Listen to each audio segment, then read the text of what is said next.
10.30'da bir drone tarafından bizim amiral gemimiz olan Family gemisine bir saldırı düzenlendi. Bir ateş topu attılar geminin burun tarafına ve bir yangın çıkmasına sebep oldu. O esnada 6 kişi gemideydi ve 6 kişi olaya hızlıca müdahale etmek istedi. Biz de tabii olayın akabinde hızlıca oraya intikal ettik. Gemide hasar var, yangın çıkmıştı, yangın söndürüldü, kontrol altına aldı. Daha sonra katılımcıları muayene ettik. 2 tane yaralımız var, onların tedavisini yaptık.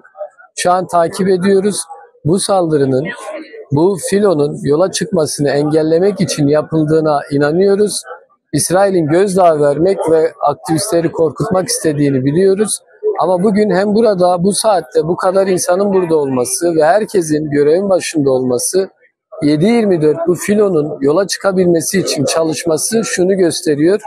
Ne yaparsanız yapın Gazze'ye ulaşmamıza engel olamayacaksınız.